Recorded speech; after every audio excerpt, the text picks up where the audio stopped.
Hai sahabat Muara Memories, jumpa lagi bersama saya Risma Simbolon. Di acara ini saya akan mengajak kita semua untuk temu kangen dengan para aktor Indonesia yang sangat terkenal dan berprestasi di zamannya. Tetapi belakangan ini kita sudah jarang melihat mereka di layar kaca tentunya. Nah, kira-kira apa sih kabar mereka? Kita mau ngobrol-ngobrol nih. Nah, di episode kali ini saya akan mengajak kita semua untuk mengunjungi seorang aktris Indonesia yang memulai karirnya dan menjadi idola remaja saat itu. Kira-kira di akhir tahun 70-an dan awal 80-an. Nah, siapa dia? Cluenya, dia adalah pemeran utama di film Gita Cinta dari SMA sebagai Ratna. Udah bisa tebak? Ya, dialah Yesi Gusman. Kira-kira apa sih kabarnya dan kegiatannya saat ini? Yuk ikutin saya, kita ngobrol-ngobrol bareng beliau. Nah, sahabat Muara Memories, saya sudah berada di sampingnya sang bintang ini. Seorang yang berwajah sendu, tapi itulah menjadi karakternya dia sampai dikenal saat ini. Nah, inilah dia Mbak Yesi Gusman. Halo Mbak Risma, apa kabar? Baik-baik. Semua? Baik-baik Mbak. Aduh, kita udah pada kangen nih Mbak, udah jarang banget kelihatan di layar kaca maupun di layar lebar. Kemana aja sih?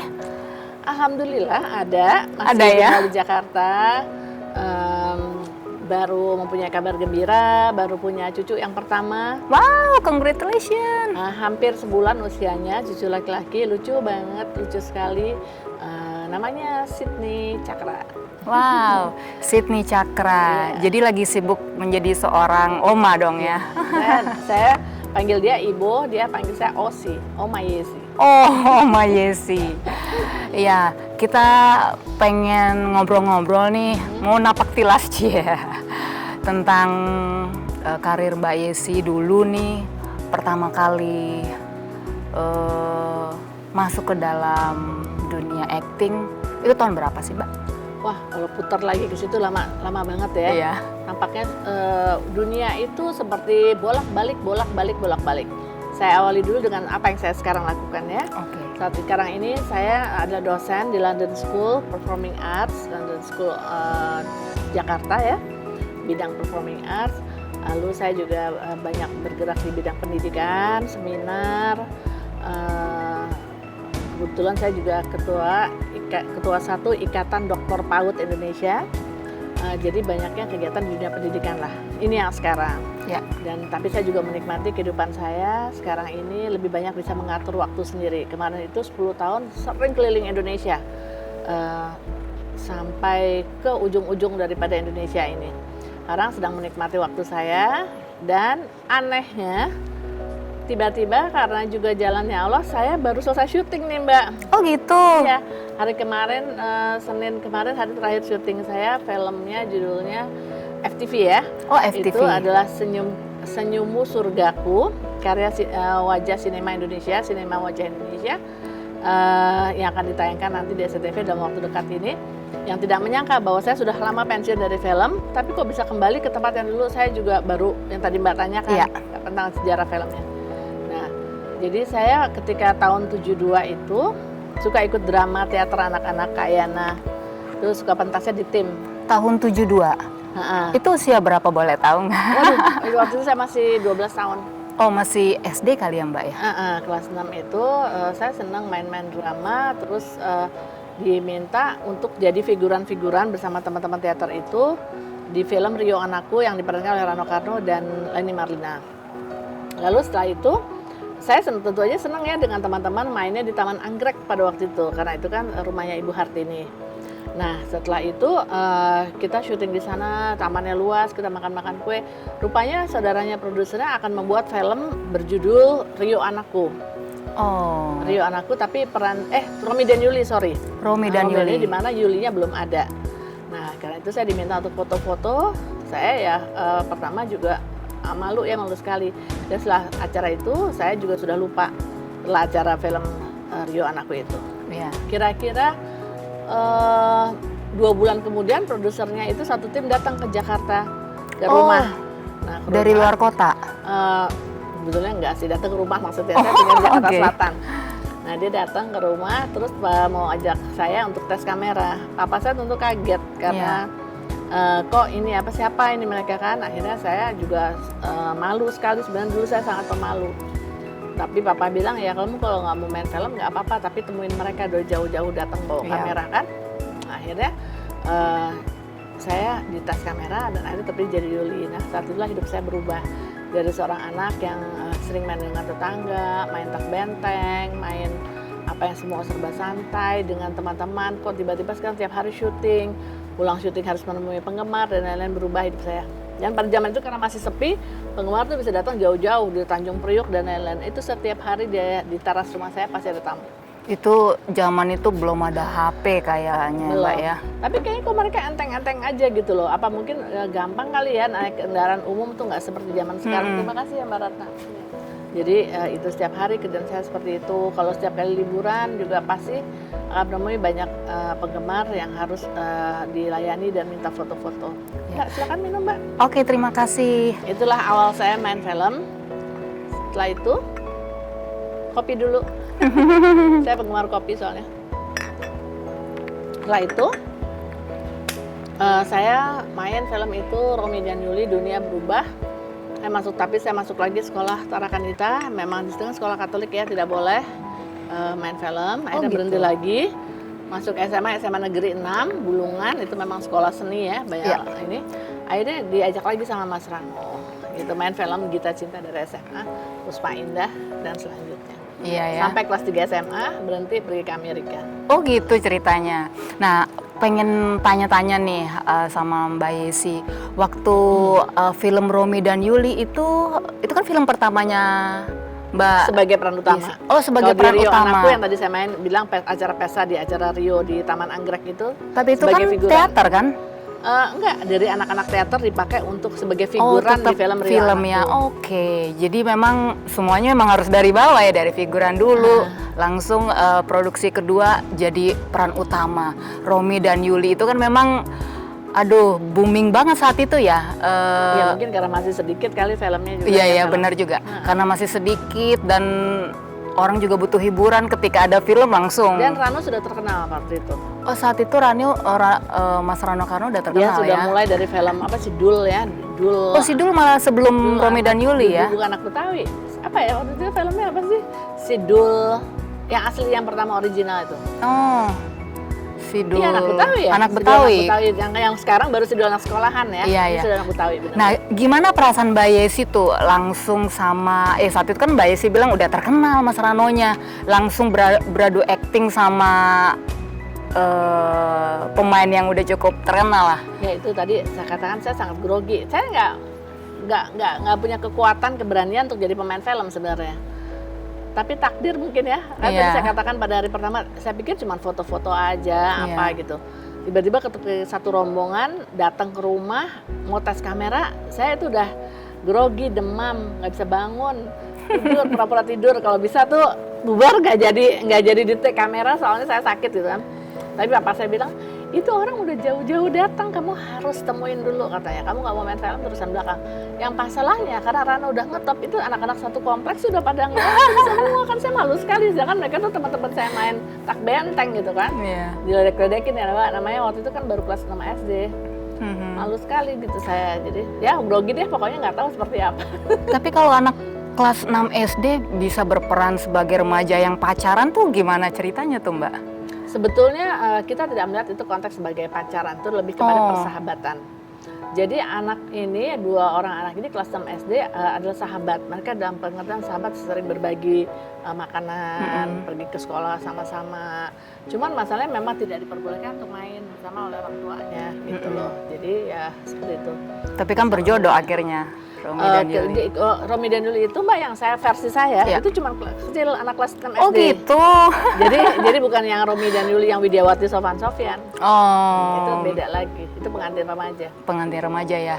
Nah setelah itu nih, ini masterpiece-nya, karyanya tuh yaitu Gita Cinta dari SMA. Iya. Benar nggak Mbak? Betul. Nah itu juga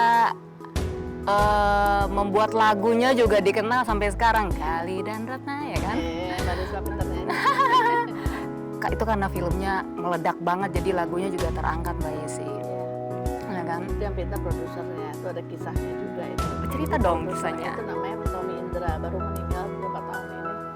Tommy itu seorang pemuda dari Lampung. Dia orang tuanya adalah petani ini apa kopi, punya perkebunan ya, punya perkebunan kopi. Nah, si Tommy ini menemukan satu novel yang buat dia sangat terkesan, tulisan Edi D. Iskandar. Judulnya adalah Kita Cinta dari SMA. Nah, dia terkesan sekali, terus dia punya mimpi besar untuk memfilmkan buku ini. Dan bukan hanya bukunya aja yang dia beli haknya, tapi dia memikirkan ini kita harus pakai tarian daripada Suara Mardika. Pada waktu itu lagi top-topnya Guru Soekarno Putra dan Suara Mardika. Terus dia berpikir lagi, ini harus pakai penyanyi yang top, Chrisye. Wow, Bayangkan ya, Mbak, pada waktu itu kan lagi pada top-topnya itu seorang anak dari Lampung, umurnya 21 tahun, punya mimpi seperti itu, membawa modal dari orang tuanya secukupnya, mimpi besar, tiba-tiba sampai di tengah jalan tuh sempat berhenti, syutingnya kehabisan dana. Oh. Nah, kehabisan dana sempat syuting. Aduh, gimana nih? Kita nggak tahu permasalahan, kita kan pemain kan. Kita cuma lihat di balik kaca kayaknya ada permasalahan nih. Tapi Tommy cukup pandai dan film ini memang prospeknya bagus. Akhirnya dia mencari partner-partner, Investor.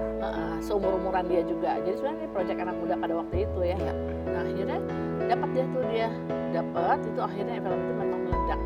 Nah, dia itu yang biasanya tadinya tidurnya di dia kos rumah, sekarang sampai dia tidur di hotel setiap hari pada waktu itu, di hotel Raisen, hotel bintang 5 sampai bertahun-tahun karena dia sukses dengan secara ekonomis film itu. Terus dia bikin lagi Puspa Indah Taman Hati kan. Oh, jadi sama produsernya ya? No, gitu. Di film itu Mbak Yesi tuh kayaknya dapat penghargaan, benar Mbak? Kalau secara komersil iya. Wow. Tapi yang penghargaan saya bukan di situ. Dan penghargaan saya ada di usia 18 yang sutradara Teguh Karya. Oh, justru di film usia 18 ya? Justru di film-film yang remaja ini saya merasa tidak terlalu banyak tuntutan acting, tapi secara ekonomis itu meledak. Secara bisnis lah ya, secara bisnis laku ya. Tentu Mbak pasti tahu film saya Kita Cinta dari SMA, Puspa Indah Taman Hati, Selamat Tinggal Duka, Remaja-Remaja, Musim Cinta. Terus kemudian setelah saya ke Amerika, terus sebelumnya itu saya akhirnya diajak main oleh Pak Teguh Karya. Pak Teguh Karya di-challenge oleh produser film saya, Pak Henry Gozali, Garuda Film yang baru saja saya ketemu barusan, bahwa ayo sekali-kali mendirect orang-orang yang populer. Kalau Pak Teguh Karya biasanya cenderung menemukan bintang ya. Yang ini sudah populer. Akhirnya diterima challenge saya bermain dalam usia 18. Di situ saya benar-benar merasa digali untuk actingnya. Saya menyanyi juga di film itu sehingga saya mendapat nominasi Best Actress tahun 81. Best Actress. Nah, setelah itu, tapi itu hari-hari terakhir sebelum saya berangkat ke Amerika. Oh gitu. Nah, setelah saya berangkat ke Amerika, karena saya kan perempuan satu-satunya, orang tua saya takut saya pergi ke Amerika, gue cenderung di Indonesia aja. Tapi saya berpikir, wah kalau saya di Indonesia aja, nih kayaknya saya bakal nggak selesai di sekolahnya. Kenapa? Karena itu banyak produser kesini setiap hari. Jadi mereka ajak saya main film dengan segala bujukan-bujukannya, membuat saya guilty feeling dan lain-lain. Terus saya sulit buat menolak kan, wah ini bisa-bisa nggak selesai nih sekolahnya. Nah akhirnya saya pikir saya mau sekolah ke Amerika. Nah tapi papa saya nggak boleh kan karena perempuan satu-satunya. Akhirnya saya bayar uang sekolah, dolar waktu itu masih 1.600 terus naik jadi 3.000. Akhirnya saya main film untuk bayar uang sekolah saya. Jadi setiap kali habis uang pulang main film, balik lagi sana. Jadi setiap liburan balik ke Jakarta main film, udah selesai liburan balik lagi. Wow, luar biasa. Produsernya Henry Gozali, Garuda Film yang tadi saya datang, makanya saya bilang saya nggak bisa nggak datang kalau yang ini. Iya ya, tidak bisa ditolak ya Mbak ya. Maaf nih biasa. Nggak apa-apa. Terus ya, jadi penghargaannya di film usia 18 justru ya Mbak ya. Benar. Nah kalau boleh dihitung itu masih ingat nggak sih Mbak Yesi udah berapa judul film nih semuanya sampai saat ini?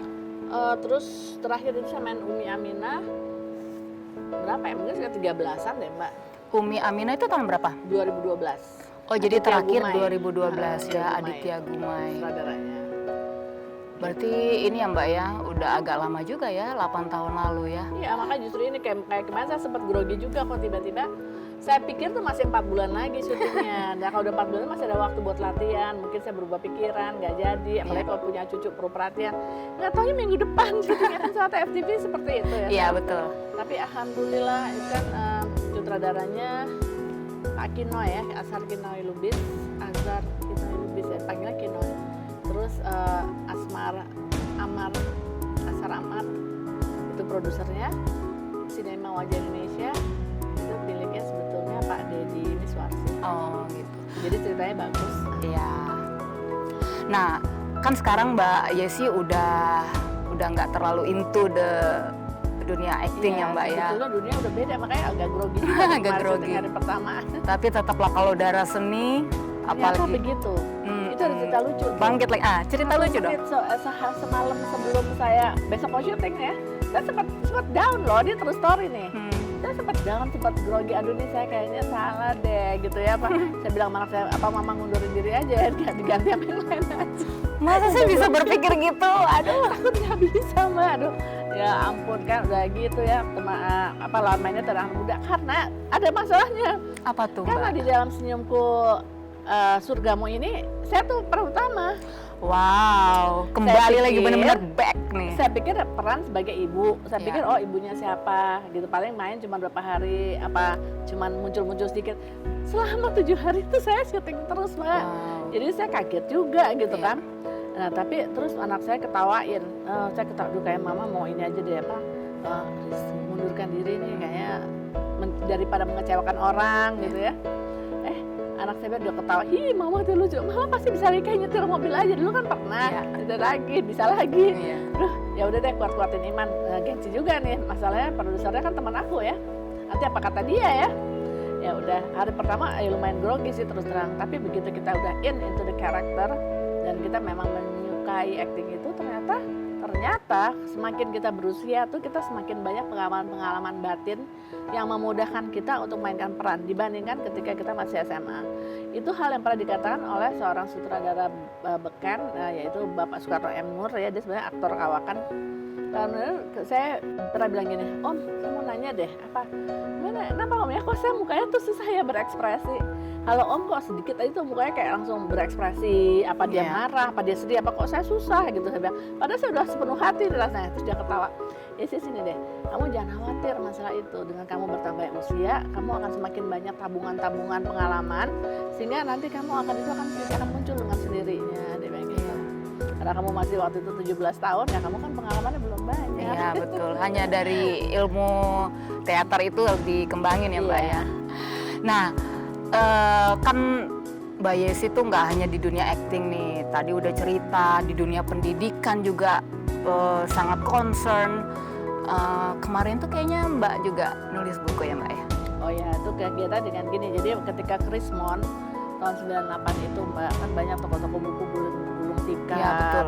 penerbit juga tutup, apa semua itu. Terus saya sedang naik mobil, itu ada anak kecil ketok-ketok di dalam mobil saya. Dia minta uang. Saya berpikir, loh anak saya laki-laki 2 jam 9 malam tuh udah makan, udah buat PR, udah tidur, besok sekolah. Kok ini anak saya ada di luar jendela hujan gerimis gini jam 9 malam.